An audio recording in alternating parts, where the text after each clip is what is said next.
Buenos días, en este objeto de aprendizaje vamos a presentar los elementos de un proyecto en Android. Los objetivos son describir la estructura de un proyecto en Android y enumerar los diferentes ficheros y carpetas donde se van a almacenar los proyectos. Un proyecto en Android va a estar compuesto por un descriptor de la aplicación. Casi toda la información se va a almacenar en el fichero androidmanifest.xml. Una serie de código fuente que hayamos desarrollado, normalmente en ficheros .java, y una serie de ficheros de recursos que serán formados por ficheros XML o ficheros de imagen, audio, vídeos, etc. Cada uno de los elementos se va a almacenar en una carpeta específica, ¿vale? En primer lugar tendremos la carpeta contenedora, en el ejemplo que estamos mostrando es la carpeta Hola Mundo, y en su interior se va a almacenar la totalidad del proyecto con este nombre.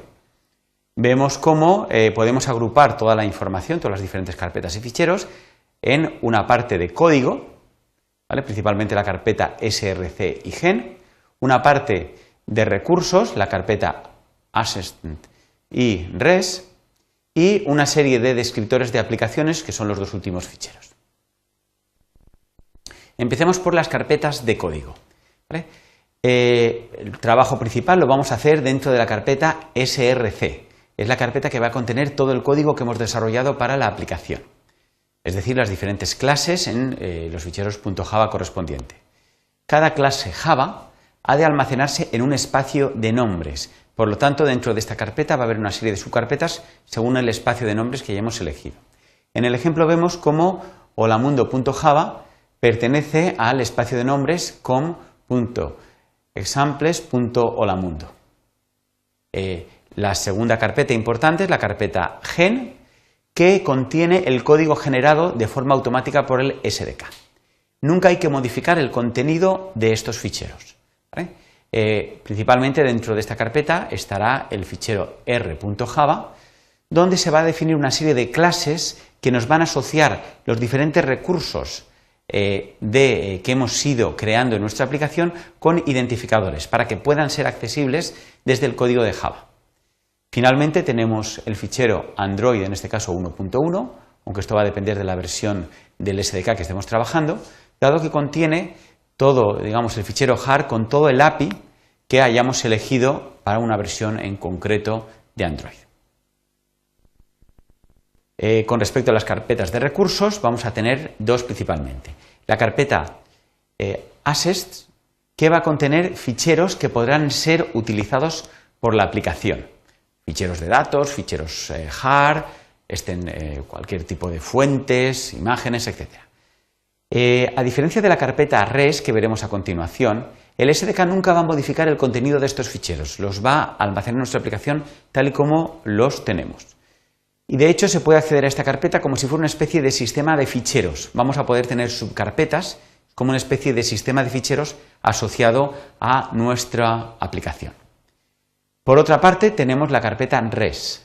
Esta carpeta va a contener, digamos, los recursos principalmente que son utilizados por la aplicación y sobre todo por la interfaz de usuario. El sistema va a conocer el significado de cada fichero que adjuntemos, dado que lo vamos a almacenar en una carpeta específica, de manera que va a poder manipular esta información. Por ejemplo, los ficheros XML van a ser comprimidos en un formato binario para ahorrar en memoria en los dispositivos móviles, que es bastante escasa. Además, cada uno de los recursos que añadamos en esta carpeta va a ser identificado por medio de un ID. Con respecto a las subcarpetas que hay dentro de res, podemos destacar las siguientes. La carpeta draguable, que es donde vamos a poner los ficheros de imágenes y descriptores de imágenes, ficheros XML para los descriptores o PNG, GIF o JPEG. La carpeta layout, que va a contener ficheros XML con las diferentes vistas de la aplicación. Es decir, una vista nos va a permitir configurar lo que es las diferentes pantallas de la interfaz de usuario. La carpeta menú, donde pondremos ficheros XML con los diferentes menús utilizados en la aplicación.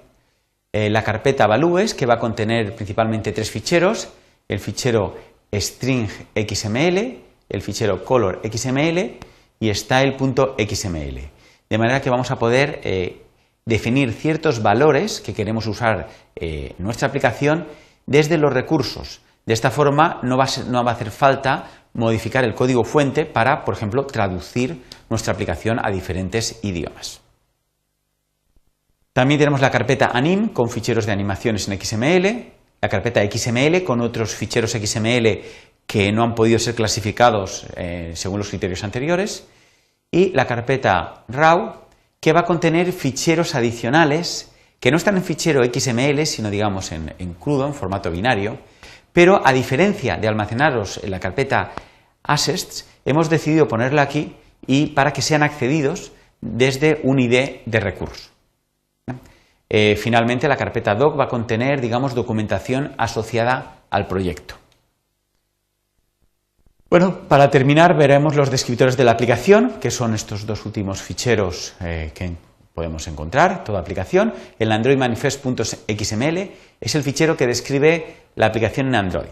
Dentro se va a indicar cuántas actividades o intentos se quieren declarar, los servicios y proveedores de contenido que necesitamos, los permisos que va a requerir la aplicación y la versión mínima de la plataforma para poder ser ejecutada. Finalmente tenemos el fichero default.properties, que es un fichero generado automáticamente por el SDK y por lo tanto nunca hay que modificarlo, ¿vale? Y se utiliza para comprobar la versión del API cuando, digamos, la aplicación es subida a un terminal. Bueno, pues hasta aquí la presentación. Como conclusión podemos destacar que toda la información necesaria para crear una aplicación en Android es almacenada en diferentes carpetas y ficheros. Hemos visto cada uno de estos ficheros y carpetas y van a tener cada una un significado y un nombre específico que tenemos que conocer. ¿Vale? Muchas gracias por su atención.